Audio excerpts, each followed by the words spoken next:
del olfato, que está compuesto por Jaime, Paola, Delia, Mari Carmen y Zaira.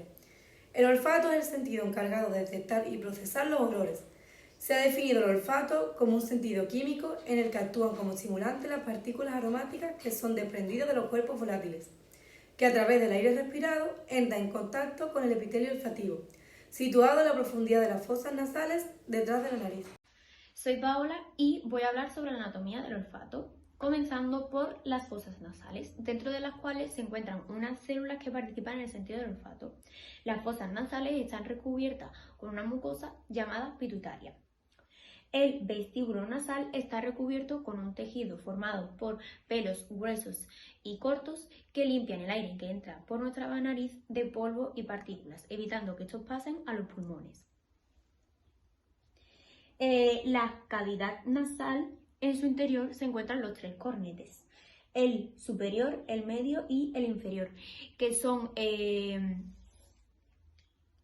estructuras alargadas y mucosas con base ósea. Los bulbos olfatorios. Los bulbos olfatorios reciben información de los olores de la nariz y la pasan al cerebro a través del tracto olfatorio. Los receptores olfativos son los responsables del sentido del olfato. Las glándulas olfatorias son un tipo de glándulas nasales situadas en la mucosa olfatoria por debajo del epitelio olfatorio. El nervio olfatorio es un nervio con función sensitiva que se encarga de dar la sensibilidad del olfato.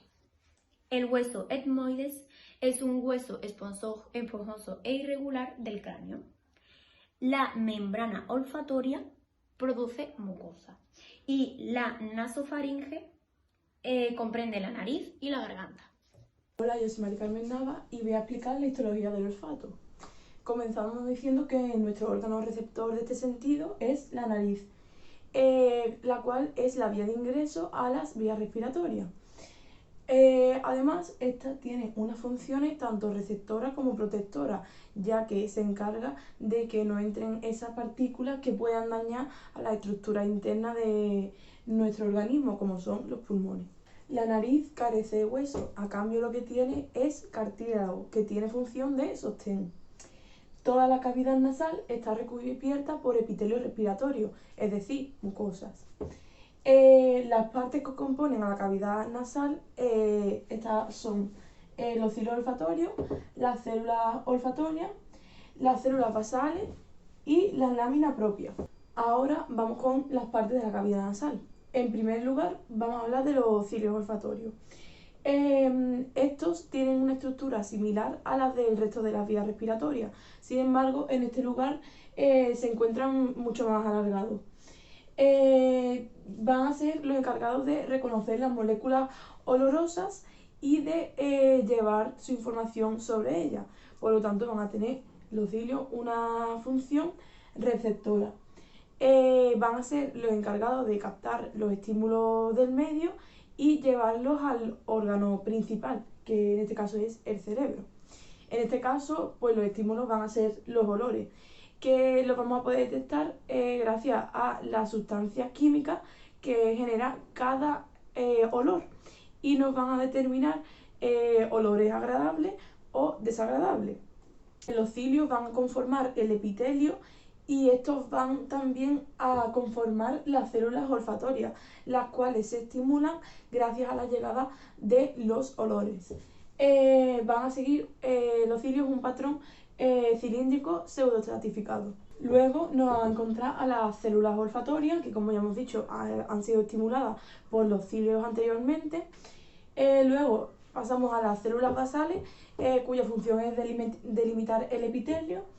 Y después tenemos la lámina propia, que tiene tejido conjuntivo laxo muy vascularizado, ¿vale?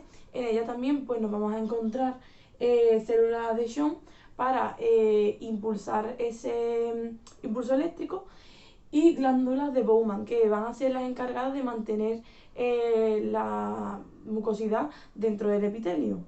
Además, aparte de todos estos componentes, pues nos vamos a encontrar células cuya función va a ser solamente la de sostén. Después de todas estas estructuras, el impulso nervioso generado por el reconocimiento de los olores se transmite hacia los nervios olfatorios, los cuales se van a excitar produciendo una respuesta. Esta respuesta va a ser captada por el bulbo olfativo, el cual va a ser encargado de transmitir esa información hacia el tracto olfatorio y de enviarla hacia otras estructuras encefálicas, las cuales puedan interpretarla. Después de llegar al bulbo, la información tiene dos vías distintas por las que ir. El área olfativa medial, la cual está relacionada con comportamientos básicos como lamerse los labios o salivar, y la área olfativa lateral, la cual está relacionada con el sistema límbico, es decir, va a ser la encargada de que nos aborrezcamos o disfrutemos un olor. Y bueno, ahora entrando en lo que es en el apartado de funciones del olfato, voy a comenzar diciendo una serie de funciones principales. El olfato tiene muchísimas funciones, pero solamente voy a indicar las principales para no alargar mucho el vídeo. La primera de todas las funciones que cabe destacar, tiene un papel clave para la supervivencia de los organismos, al ser el olfato un órgano capaz de detectar cualquier sustancia corrosiva, nociva que haya en el ambiente. ¿Por qué digo esto? Porque hay ciertos lugares en los que puede haber una presencia de un aire que sea tóxico para los humanos, como puede ser, por ejemplo, el monóxido de carbono, en los que el olfato detecta que es detecta el olor del monóxido de carbono que es tóxico, envía una señal al cerebro y dice, uy, cuidado, que estamos en un sitio peligroso para nosotros, hay que salir de aquí cuanto antes. Por eso he dicho que tiene un papel clave en la supervivencia, porque el detectar el olor hace que nuestro cerebro diga hay que salir de aquí, porque este ambiente no es bueno para nosotros. Otra de las funciones a destacar del olfato es que colabora con el sentido del gusto, sobre todo a la hora de la percepción de los sabores de los alimentos. Siempre ha pasado que cada vez que olemos algo rico, algo que resulta sabroso, pues empieza a hacerse la boca agua, como se dice comúnmente, ¿no? Que eso es porque los dos sentidos están conectados. Si uno huele, el otro lo siente. El olfato es capaz de identificar un rango de olores comprendido entre unos 5.000 y unos 10.000 olores distintos. Es decir, es capaz de detectar una burrada de olores distintos.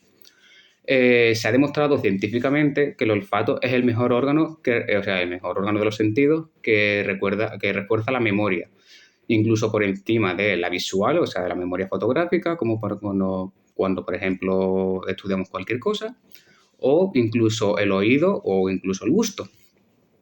Es un órgano que participa en el estado de ánimo de todas las personas, así como de las emociones y de sus comportamientos. ¿Por qué? Porque la percepción de los olores, el oler algo, es capaz de influir y de modificar el comportamiento de las personas. Y como última función principal a destacar es que actúa como indicativo de ciertas enfermedades neurodegenerativas. Cuando hay un problema con el olfato, bien que no pueda oler bien, bien que haya perdido la capacidad total de oler o cualquier otra enfermedad asociada a dicho órgano, pues a los médicos, por ejemplo, puede ser un claro indicio de una enfermedad que esté oculta, por ejemplo. Yo soy Zaira y os voy a hablar sobre las curiosidades del olfato. La primera. Los humanos podemos detectar al menos 1 billón de olores diferentes. La segunda. Todo el mundo huele diferente. Nuestro propio olor es personal y único. La forma en la que olemos proviene de los mismos genes que determinan el tipo de tejido de nuestro cuerpo. Tercero. Es posible oler los sentimientos. Nuestro sentido del olfato está tan desarrollado que se ha descubierto que podemos oler el miedo, el disgusto, la felicidad, la excitación de otras personas, etc. Un estudio en 2012 encontró que las señales del olfato existen en nuestro sudor, lo que ayuda a otros a percibir lo que sentimos cuando estamos sintiendo. Cuarto, las mujeres tienen el sentido del olfato más fuerte que los hombres. Las pruebas han demostrado que las mujeres tienen un sentido del olfato más desarrollado que los hombres y que son capaces de identificar un número mayor de olores diferentes. Esto se debe a la región orbital prefrontal del cerebro de las mujeres, que está más desarrollada que la de los hombres. Quinto, nuestro sentido del olfato alcanza su punto máximo durante la adolescencia tardía. Alrededor de los 18 y 19 años es cuando nuestro sentido del olfato está en todo su apogeo. Después de esta edad, el sentido del olfato va disminuyendo. Sexto, podemos oler antes de nacer. El olfato es el primer sentido que se desarrolla y los bebés sin nacer disfrutan de los olores. Sin embargo, otra curiosidad dentro de esta curiosidad, no podemos captar aromas mientras dormimos. Cuando estamos durmiendo cerramos completamente el sentido del olfato. Séptimo, los buenos olores nos pueden hacer felices. Si olemos algo que nos parece agradable, puede tener un efecto positivo en la mente y ayudar a mejorar nuestro estado de ánimo hacia más felices. Octavo, el 80% del sabor se da a través del olfato. Con el sentido del gusto podemos saber si algo es dulce, salado, agrio, etc. Gracias a las papilas gustativas que determinan estos sabores, pero el sabor en sí lo determina el olfato.